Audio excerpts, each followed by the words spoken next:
Hi everyone, good morning. Ang topic natin for today is Romans 5:9. At sabi dito is blood of Christ.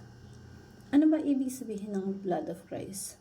Blood what is poured out when He died as sacrificial death to pay for our redemption. Ito yung kahalagahan ng blood of Christ. And magandang malaman natin na gaano makapangyarihan yung dugo ng Kristo. Una, sabi teaching dito, the blood is rescued us from the wrath of God. Yung dugo ng Panginoon, niligtas tayo mula sa galit at puot ng Diyos. Madalas kasi natin na sinasabi na sa preaching na or naririnig sa mga tao sa paligid natin na churches na niligtas tayo ng dugo ng Panginoong Jesucristo mula kay Satanas, mula sa kasalanan, mula sa muling klaseng pamumuhay, and all of that. Pero minsan nakakalimutan natin na pinaka-importante na naligtas tayo ng dugo ng Panginoong Jesucristo mula sa galit at puot ng Diyos sa kasalanan. Yun yung pinaka-importante na dapat nating alam.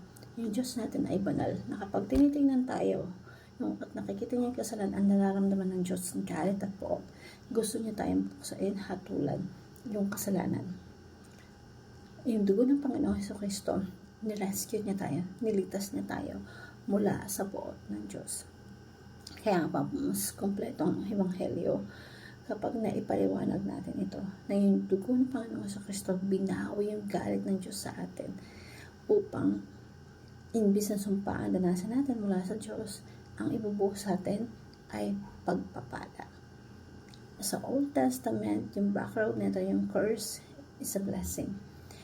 Tayo, dahil sumusunod tayo sa kautusan ng Diyos, sa standard ng Diyos, lagi tayong gumagawa ng kasalanan, ang dapat natin tanggapin mula sa Diyos ay kaparusahan, sumpa, at hindi mabubuting bagay. Pero dahil sa ating Panginoong Jesucristo, si Jesus Christ, siya yung sumunod sa lahat ng pinag-uutos ng Diyos perfectly, na nagkatawang tao at sumunod sa Diyos perfectly.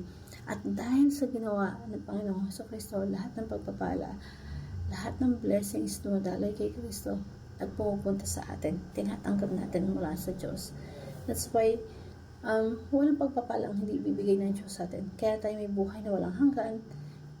Paano nangyayari yun? Dahil sa ating Panginoon, sa dugo ng Panginoon sa Kristo. Ang dugo ng Panginoon sa Kristo ang bumawi sa galit ng Diyos sa atin para matira sa atin pag-ibig at pagpapala at grasya ng Diyos. So sabi dito si John, whoever believes in the Son has eternal life, and whoever rejected the Son will not see life, for God's wrath remains on them. Nananatili ang puot at galit ng Diyos sa mga tao na hindi nagsisisi sa kanilang kasalanan at nireject ang ating Panginoong Jesucristo. Kaya sa pamamagitan ng Panginoong Jesucristo natin, sa ginawa niya dun sa krus, mapapawi yung galit ng Diyos laban sa atin. Kaya sabi sa Romans chapter 5 verse 9, since we have been justified by His blood. Pag sinabing justified, itinuring na ganap o pinawalang sala, makasalanan kasi tayo eh. Ang gusto na ibigay ng Diyos sa atin, paghatol. Ang gustong bitawan ng Diyos sa atin is yung puot, yung kaparusahan. Pero tayo pinawalang sala. Para bang punong-puno tayo ng karumihan pero nilinis ng Diyos. Nilinis tayo ng Diyos. Yung dugo niya, nilinisan tayo. Naging puting-puti tayo sa harapan ng Diyos, sa paghukom ng Diyos. And Diyos bilang hukom, nakamarap tayo sa Kanya na sinasabi ng Diyos sa atin, walang kasalanan. Pinawalang sala, justified. Since we have now been justified by His blood, sa pamamagitan ng dugo ng ating Panginoon sa Kristo, tinuring tayong ganap, perfect, walang bahid na karumihan, how much more shall we be saved from God's wrath through Him? So, yung blood of Christ, niligtas tayo mula sa puot at galit ng Diyos, sa hustisya ng Diyos. Kaya Diyos, sa cross ng Kalbaryo, yung ibinuhos yun sa ating Panginoon eh. Yung galit ng Diyos, binuhos kay Kristo eh, instead na sa atin eh. Sa lahat ng puot at galit ng Diyos, ibinuhos kay Kristo upang maligtas tayo at walang natira Wala nang galit na natira, kundi pag-ibig na lang na umaagos kay Kristo patungo sa atin. And that is the grace of God. And that is the power of blood of Christ. Her blood reconciles all things back to God. Minsan kasi iniisip lang tayo natin, nirescue tayo, nireconcile lang tayo, pabalik sa Diyos. But we didn't know what is the purpose ng blood. Is the reconcile all things back to God. Magkaroon ng kaayusan sa buong nilikha. Both heaven and earth. Sinapektuhan tayo ng kasalanan eh. So, kailangan ng paglilinis, kailangan ng reconciliation.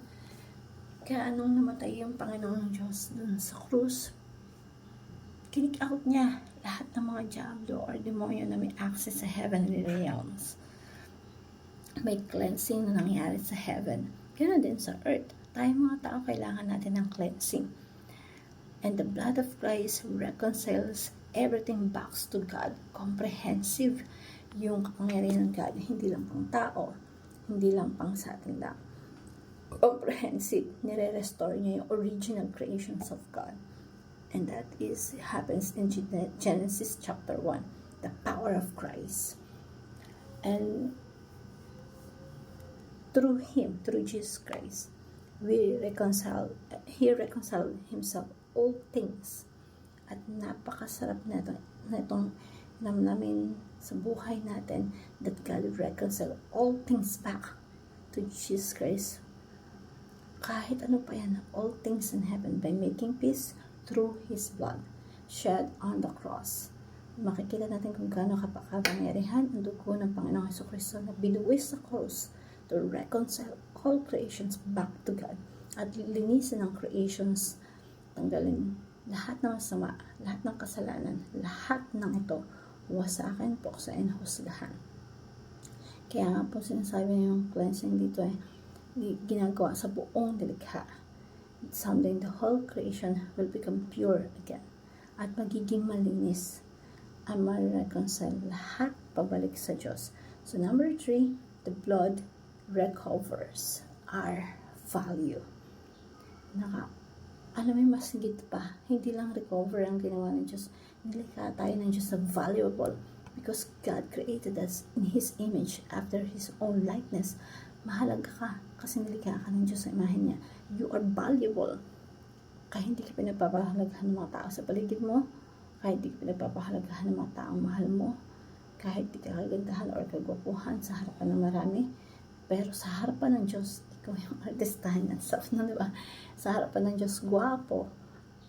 Mahalaga ka kasi you are created in the image of God. Mahalaga ka. At nahulog tayo sa kasalanan, nag-rebel tayo sa Diyos, na wala kasi yung value natin that time. Naging rebelde tayo in God's word. Naging rebelde tayo. So, namatay yung Panginoon sa Kristo dun sa krus. Ginawa niya, nirecover niya tayo. Biniyaran niya tayo, pinili niya tayo, tinubos niya tayo. At ang pinatubos sa atin ng Diyos ay ang sariling dugo ng kanyang Panginoong Jesucristo. And so, sabi dito sa 1 Peter chapter 1 verse 18 and 19, for you know that it was not with perishable things such as silver or gold that you are redeemed in empty way of life handed down to you from your ancestor, but the precious blood of Christ, a lamb without blemish or defect. Binili tayo sa pamamagitan ng precious blood of Christ. So, alam natin lahat yun. Dapat aware tayo. Kasi yung pinantubos sa atin ng Panginoong Diyos is yung dugo niya. Kaya, you are valuable, my dear sister and brother. And sa application sa life natin, meditate on a great deliverance, bask in the overwhelming love of God, and talk to someone today about the blood of Christ, how important it is, how grateful that impacts of that in our life. And I want to share this simple prayer. Heavenly Father, thank you for shedding your blood on the cross to cleanse all your creations and reconcile both heaven and earth for the power. Your blood justified me and made me holy and blameless in the sight of God.